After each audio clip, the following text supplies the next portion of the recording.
Welcome to ShiftLink's new video series. We really wanted to showcase or spotlight innovations in the social services sector. As you know, ShiftLink works with a number of homeless shelters and hospitals, actually in North America now, I can say that. And a lot of these organizations like yours are doing amazing things for their frontline staff and their clients. So really what this is an opportunity for leaders in our sector like yourself to showcase the possibilities, and we wanted to provide a stage to talk about innovations and heartwarming stories, and mostly to inspire our viewers. So that is the nature of these video sessions, and really without any further ado, I would like to welcome you, Stephen, and have you tell us a little bit about you and your organization. Great. Well, thanks for having me. My name's Steve Parker. I have had the fortunate pleasure of working at the Shepherds of Good Hope now, I think going on close to 11 years, where I hold the role as senior manager. And we're a shelter and supportive housing operation in Ottawa, Ontario, now spanning from the west all the way to the east end of Ottawa. Wow, that's great. So how many clients would you serve? Well, we have in and around 300 per night in our shelter, and we're incredibly proud to announce that this time next year, we'll have more than that in our housing as we continue to expand that portfolio. Oh, that's fantastic. That's great.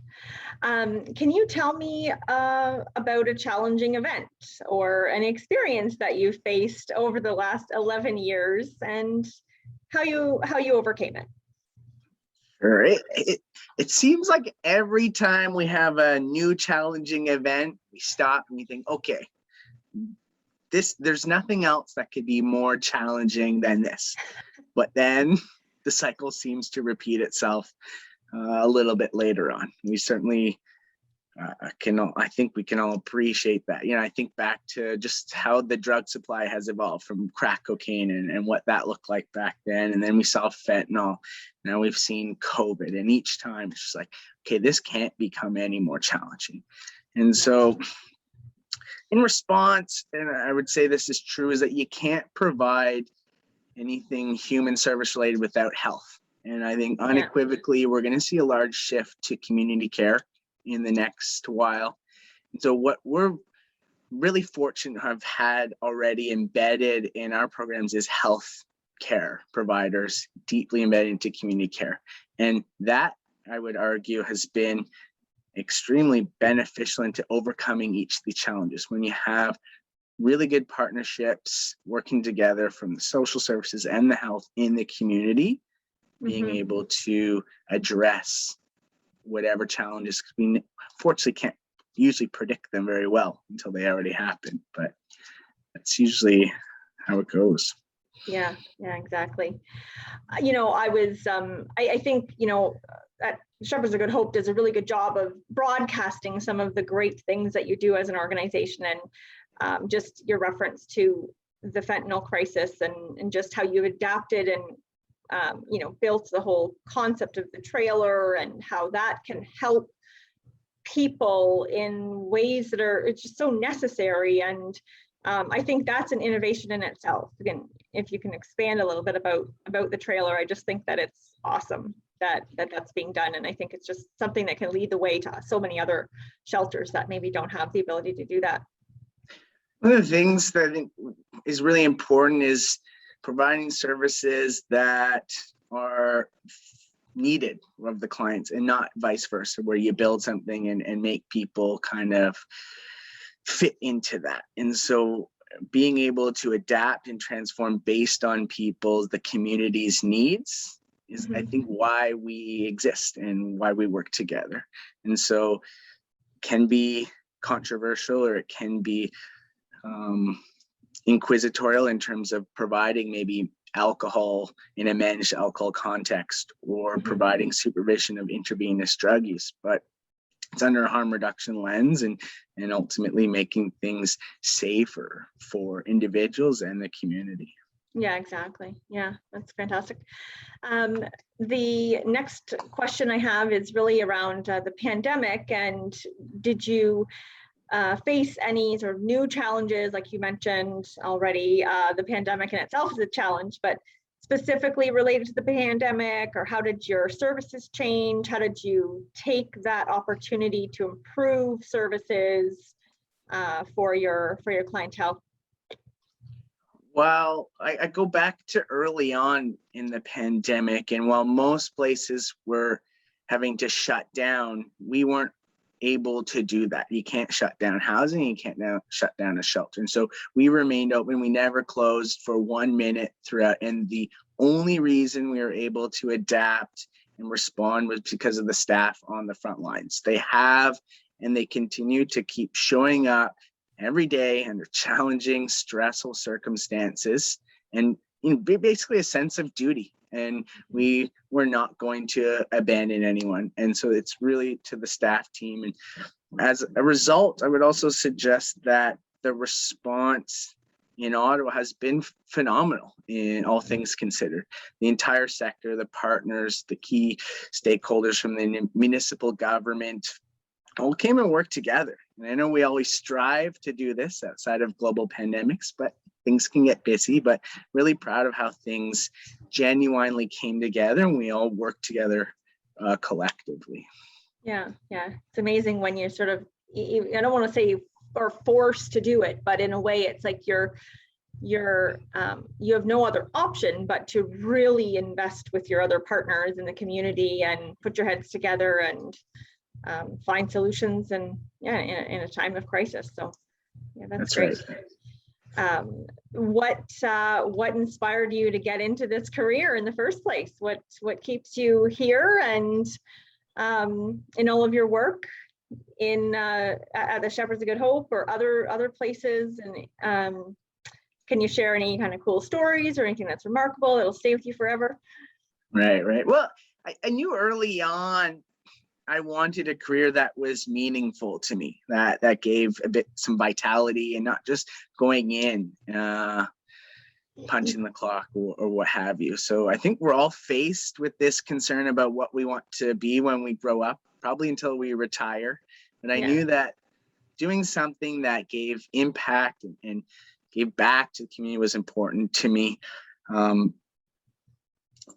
In terms of inspirational story, remarkable story, what have you, I think what always gets me is when we see someone reunite with their family members for the first time after a long time. And the thing that Shepherds does is provides a whole continuum of care, literally from maybe day one of entering an emergency shelter all the way up to housing for forever for people. And so there's nothing more meaningful than seeing someone who has suffered with some precipitating factors and lost touch with their family, but through the help that the staff provide are able to get healthy again to the point where families coming and seeing them after 10, 15 years in their own home.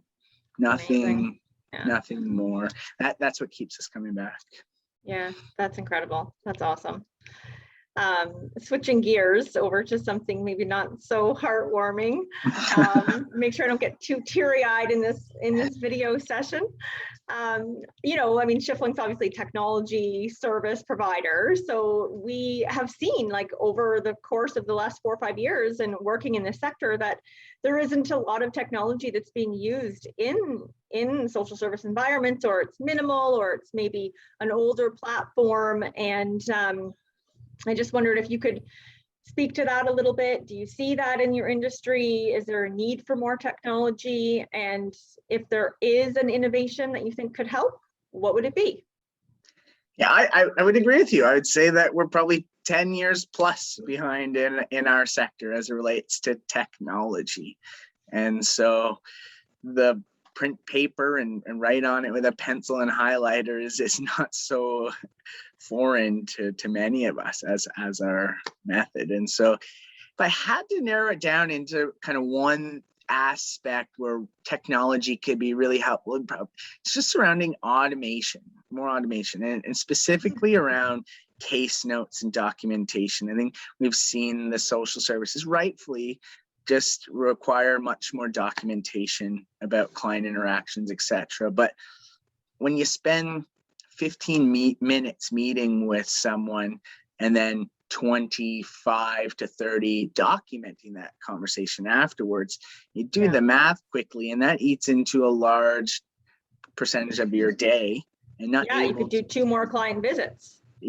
Per hour type of thing. And so I think something along those lines where we can automate some of that into written transcript would be my magic wand wish. To do that better. That makes sense. Are you going to say something else? Well, and then, just on that continuation of automation, and just how do we do less of the administrative work in order to be front facing for the clientele in our service. And so I do want to highlight ShiftLinks as it related to that, just where the team doesn't need to spend an hour filling shifts when it can be done so much easier, simpler, with the click of a button. And so just continuing those technologies. Yeah, for sure. Thanks for the shout out. What are your biggest challenges for Shepherds, and what can we do to help? Like I said at the beginning, we wanted this to be a spotlight for the organizations that we meet with. So what do you need? What are you looking for? Is there anything that we can broadcast out to our community partners and talk about what Shepherds needs? Well, I have to say, of course, if you want to get involved, you want to make an impact, of course, cash donations is always going to help us. We are able to stretch the dollar with purchasing power, and that's always incredibly advantageous to us. What I will add to is a consideration for a career and/or volunteering with us. I think that, I know I can guarantee you that no matter what you go on and do in life, there will be no experience like working or volunteering at Shepherds. And so it's rewarding, it's fulfilling, and you'll be nothing like anything else you've ever done. Absolutely. Are you able to take volunteers right now with the pandemic? And yeah. So our programs depend on essential volunteers just with how we operate, and so that is an option.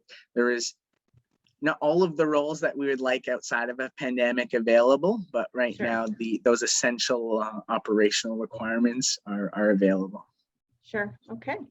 So, and how do we get in touch? How do people get in touch with you about that?